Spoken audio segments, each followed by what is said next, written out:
नमस्कार साथियों एवं मेरे प्यारे विद्यार्थी। आज एक बार फिर आपका इस चैनल में स्वागत है। आज हम आपके सामने जिस वीडियो को लेकर उपस्थित हैं वह है भक्ति काल की परिस्थितियाँ।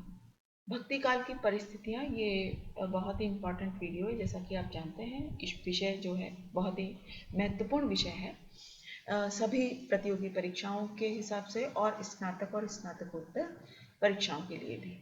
तो अगर आपने यह चैनल सब्सक्राइब नहीं किया है अभी तक तो आप जल्दी से कर लें और अपने वैल्यूएबल कमेंट्स जरूर लिखें, क्योंकि कमेंट से ही हमें पता चलता है कि आपको किन किन ज़रूरी वीडियो की आवश्यकता है। तो उन पर वीडियो बनाने का हम जल्द से जल्द कोई ना कोई तरीका निकालेंगे और जल्दी से जल्दी आपके सामने प्रस्तुत करने की कोशिश करेंगे। तो आइए आज चलते हैं इस विषय पर, जो कि है भक्ति काल की परिस्थितियां। सबसे पहले हम देखेंगे कि भक्ति काल जो नामकरण है वो और भक्ति काल का जो नामकरण है वो और क्या है। यानी जब हम नामकरण की बात करते हैं, जैसे हमने आदिकाल में देखा था कि आदिकाल में भी बहुत सारे विद्वानों ने आदिकाल का अलग अलग नामकरण प्रस्तुत किया था और सर्वमान्य जो नामकरण था वह था आचार्य हजारी प्रसाद द्विवेदी जी का। तो यहाँ पर भक्तिकाल जो है वो मध्यकाल के नाम से भी प्रचलित है और आचार्य रामचंद्र शुक्ल के अनुसार जो समय सीमा है इसकी वह है 1318 ईस्वी से लेकर 1543 ईस्वी तक। और अधिकतर विद्वानों के अनुसार जो काल सीमा इसकी रही है वह है 14वीं शती के मध्य से 17वीं शती के मध्य तक। तो तत्कालीन भारतीय जनता, जिसमें हिंदू मुस्लिम दोनों शामिल थे, राजनैतिक उत्पीड़न यानी कि बताती है कि उस समय की जो राजनीतिक व्यवस्था थी वो कैसी थी, लोग किस प्रकार रहते थे, अपना जीवन बसर करते थे, उनका जो रहन सहन था वो किस प्रकार का था, धार्मिक व्यवस्था कैसी थी। तो राजनीतिक उत्पीड़न, धार्मिक भेदभाव, सामाजिक ऊंच नीच एवं रूढ़िवादिता से परेशान थे। तो जो भारतीय जनता थी, क्योंकि मुस्लिम साम्राज्य स्थापित हो चुका था और यहाँ पे ये जो समय है वो मुगल कालीन समय है बेसिकली, तो इसमें हिंदू मुस्लिम दोनों शामिल थे और जो जनता थी वो ऊंच नीच और रूढ़िवादिताओं से काफ़ी परेशान रही थी।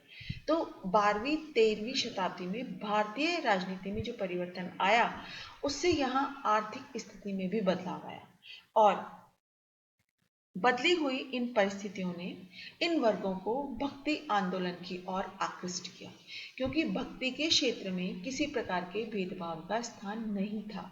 जैसा कि देखा जा सकता है कि इस आंदोलन का जो मूल आधार था वो मूल आधार था जाति पाति पूछे नहीं कोई, हरि को भजे सो हरि को होई।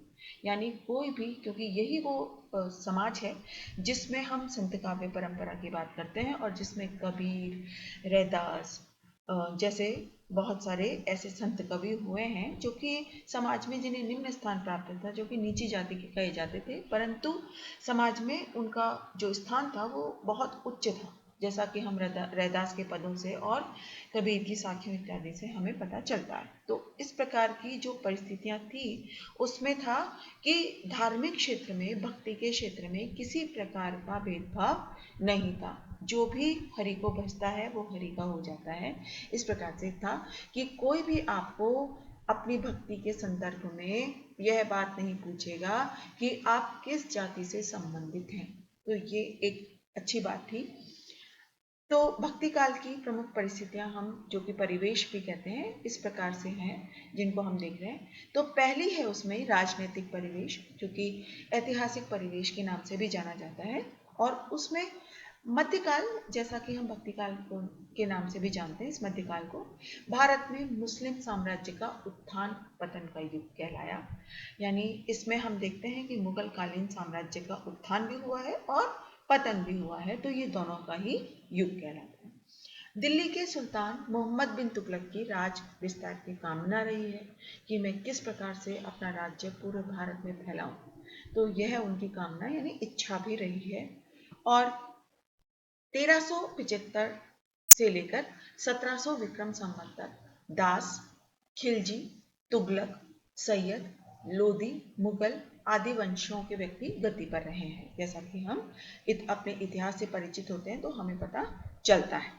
अंततः सभी छोटे छोटे राज्यों पर अकबर का आधिपत्य हो जाता है। यानी हम देखते हैं कि अकबर ने अपने साम्राज्य का विस्तार किस प्रकार से किया है। तो ये भी हमें भक्ति काल से यानी हम जो परिचित होते हैं वो भक्ति काल के उससे ही परिचित होते हैं। जितना भी इसमें लिखा हुआ है उससे पता चलता है कि अकबर ने अपना राज्य का विस्तार किस प्रकार से किया है। आचार्य रामचंद्र शुक्ल ने भक्ति काल का परिचय देते हुए जैसा कि कहा है, और ये कहते हैं कि देश में मुसलमानों का राज्य प्रतिष्ठित हो जाने पर, यानी जब हमारे देश पर किसका, मुसलमानों का राज्य प्रतिष्ठित हो गया, तो हिंदू जनता जो थी उनके हृदय में गौरव, गर्व और उत्साह के लिए वह अवकाश नहीं रह गया। मतलब जैसा कि पहले था, जैसा कि हम पहले गर्वानुभूति करते थे और हमें उत्साह की भावना थी, क्योंकि आदिकाल का समय जा चुका था जिसमें रासो काव्यों का आपने देखा है कि रासो काव्य बहुत लिखे गए थे, जिसमें राजाओं की प्रशंसा सूचक जो काव्य लिखा गया था, वह उत्साह अब नहीं रह गया था, ऐसा रामचंद्र शुक्ल का मानना है। कवियों की वाणी में राजनैतिक व्यवस्था के प्रति एक असंतोष दिखाई देता है, और इसी असंतोष के कारण से वे कहते हैं, वेद धर्म दूरी गए, भूमि चोर भूप भय, साधु सिद्ध्यमान जान रीति, पाप पीन की।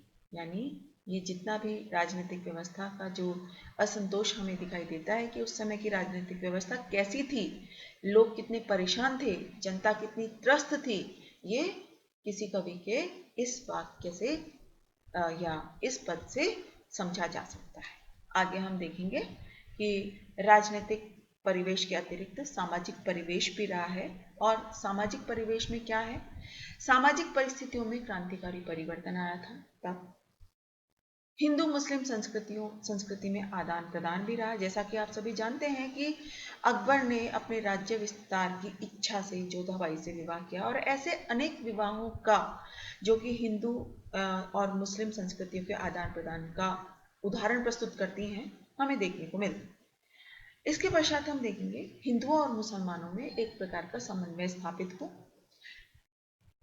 जनता को निर्धनता, अभाव एवं आजीविका का संघर्ष करना पड़ता था। यानी जनता बहुत निर्धन थी, अभाव में जी रही थी, और अपनी आजीविका के लिए भी उसे संघर्ष करना पड़ रहा था। उसे अपने जीवन यापन के लिए, परिवार पालन पोषण के लिए उसे संघर्ष करना पड़ता था। प्रजा के रहन सहन का स्तर निम्न कोटि का रहा है।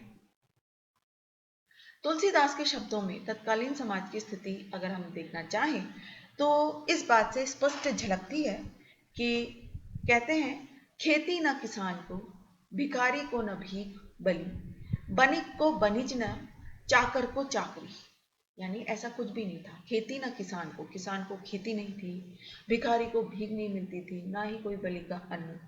बनिक यानी वणिक जो जाति है, जो कि जिसको हम कहते हैं कि जो व्यापार से संबंधित रखते हैं, उनको बनिज न चाकर, यानी बनिज उनको कोई व्यापार नहीं मिलता था, न चाकर को चाकरी, यानी जो नौकर थे उनको ऐसी कोई नौकरी का काम भी नहीं मिलता था। जीविका विहीन लोग सिद्ध्यमान सोच बस, कहे एक एकन सो, कहाँ जाए क्या करें। मतलब जनता में एक प्रकार का असंतोष था कि हम कहाँ जाएं, क्या करें। इस प्रकार की स्थिति समाज में, इस प्रकार की स्थिति स्पष्ट झलकती है तुलसीदास के इन शब्दों में। तो ऐसी थी सामाजिक व्यवस्था, यानी सामाजिक परिवेश। आगे हम देखेंगे कि समाज दो वर्गों, सुविधा संपन्न और असुविधाग्रस्त में विभक्त हो गया था। कि बिल्कुल जिसको हम कहते हैं कि समाज दो वर्गों में बंट चुका था। एक वर्ग था जो कि अमीर था, जो कि समस्त सुविधाओं से संपन्न कहा जाता था, और दूसरा ऐसा समाज का निम्न वर्ग था जो कि असुविधाओं से ग्रस्त था, यानी उनको अपनी आजीविका के लिए भी संघर्ष करना पड़ता था। तो इस प्रकार के दो वर्ग थे। हिंदू कन्याओं के साथ साथ मुस्लिम महिलाओं की भी स्थिति बहुत ही खराब थी। यानी उन्हें भी क्योंकि ऐसा था कि हिंदू कन्याओं का तो था ही कि मुस्लिम जो राजा थे वो हिंदू कन्याओं के साथ विवाह कर लिया करते थे अपने साम्राज्य विस्तार की कामना से। लेकिन वहीं मुस्लिम जो शासक थे, जैसा कि हम अपने इतिहास में पढ़ते हैं कि बहु विवाह जो थे, यानी अनेक पत्नी पत्नियां रखने का एक जो उनका चलन था, उसके कारण से मुस्लिम महिलाओं की स्थिति भी खासी खराब थी। तो समाज में क्योंकि बहु विवाह प्रथा प्रचलित थी इस प्रकार से, तो हम देखते हैं कि हिंदू कन्याओं की तो स्थिति खराब थी ही, साथ ही मुस्लिम महिलाओं की भी कोई स्थिति अच्छी नहीं थी।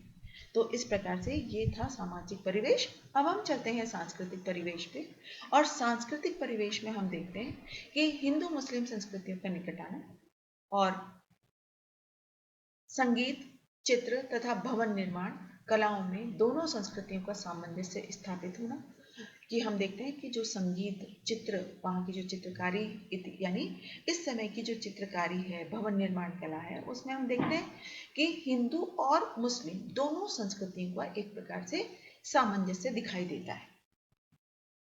मूर्ति पूजा, तीर्थ यात्रा, धर्मशास्त्रों का सम्मान, कर्म फल में विश्वास, अवतारवाद तथा सगुण भक्ति का ही सर्वत्र आधिपत्य हमें दिखाई देता है इस काल में।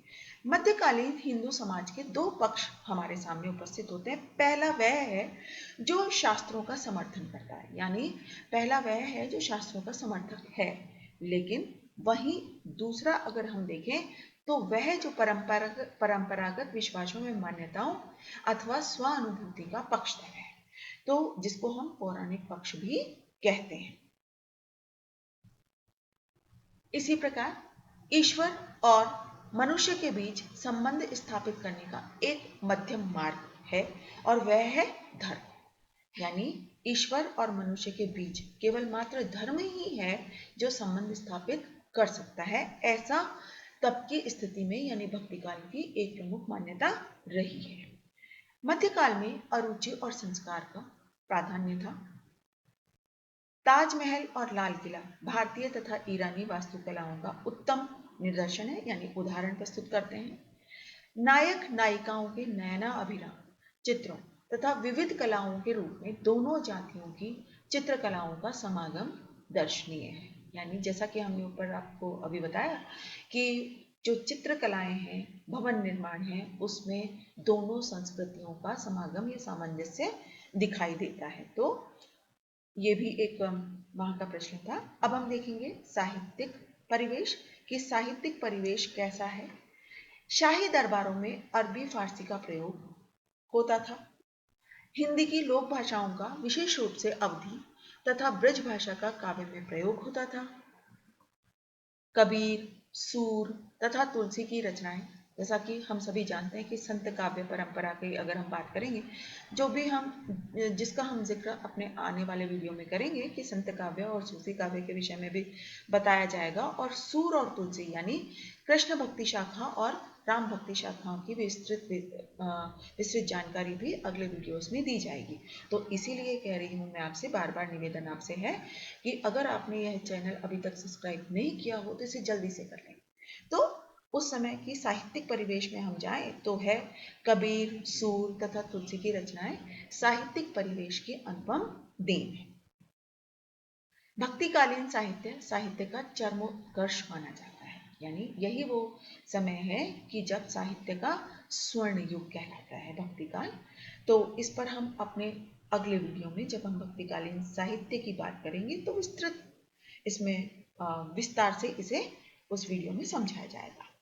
तो दोस्तों आज की वीडियो में बस इतना ही। अगर आपको यह वीडियो पसंद आया हो तो इसे लाइक करना न भूलें, और इसे अंत तक देखते रहे। आपने देखा है तो बहुत बहुत शुक्रिया उसके लिए।